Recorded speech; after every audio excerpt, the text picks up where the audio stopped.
influenceuse en cours de téléchargement. Tous les jours, on est ici sur la toile, on est en train d'accuser Bobda. Bobda est monté, Bobda est descendu. Les complices de Bobda sont montés et sont descendus. Pendant ce temps, nos enfants sont en train de tourner à la dérive sous nos yeux sans que personne n'ose lever la voix pour dire « Hey, stop it right now.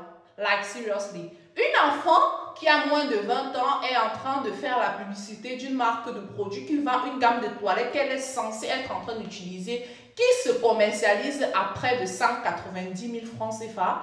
Et les parents de cet enfant ont accepté qu'elle aille signer ce contrat. Parce que je crois qu'à son âge, elle ne peut pas signer un contrat sans l'accord, sans être sous couvert d'un adulte.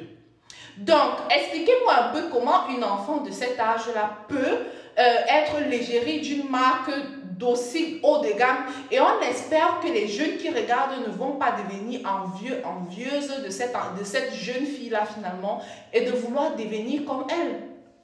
Quelle est la cible de Anne? Je ne sais pas c'est quoi son prénom, je sais qu'elle s'appelle Anne dans le truc de Kobikai là. Quelle est sa cible en fait? Quand tu pars dans tes statistiques, que ce soit Facebook, TikTok ou quoi que ce soit, tu vois quelle est la tranche d'âge qui regarde les vidéos. Dans mon cas par exemple, je suis entre 24 et 35 ans, ça c'est la plus grosse marge.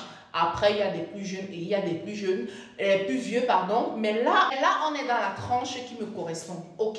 Moi, je fais la publicité d'un produit de 195 000. Bah, c'est normal parce que je peux me le permettre. Je peux l'acheter aujourd'hui. Je suis une adulte vaccinée. Et voilà, ceux qui me suivent aussi le sont. Donc forcément, je vise des personnes qui sont comme moi, qui peuvent se permettre le luxe de sortir 200 000 francs pour s'acheter une gamme de toilettes. Mais dans le cas de la petite Anne, par exemple, on aura sûrement des enfants entre 18 et 24 ans qui vont la suivre soko, et voilà, qui vont vouloir devenir comme elle, qui vont vouloir s'acheter cette gamme-là juste pour dire que moi aussi, j'utilise la même gamme que Anne. Et voilà l'impact qu'on est en train de rechercher dans notre société. Voilà la société qu'on est en train de vouloir construire. Voilà nos influenceuses. Je me rappelle que la petite fille qui jouait dans Madame Monsieur là, comment elle s'appelle?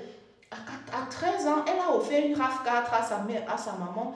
Et ça a fait le tour de la toile. Et j'avais posé la même question. Quoi qu'elle signe des contrats, etc., pourquoi est-ce qu'elle l'achèterait? Ou bien comment est-ce que...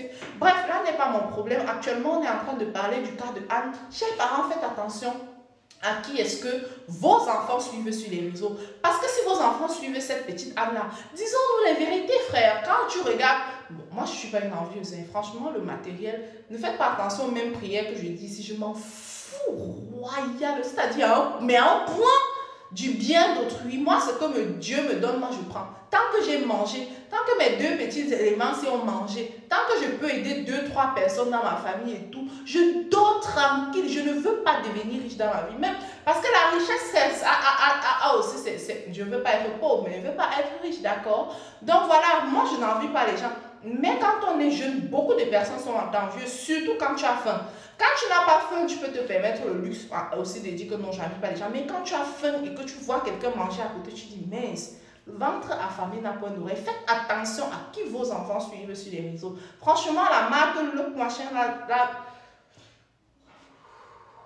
bref. Que ceux qui ont les oreilles et qui peuvent comprendre ce que j'ai dit entendent. Moi, j'ai déjà fini de parler et je suis partie. Terminé.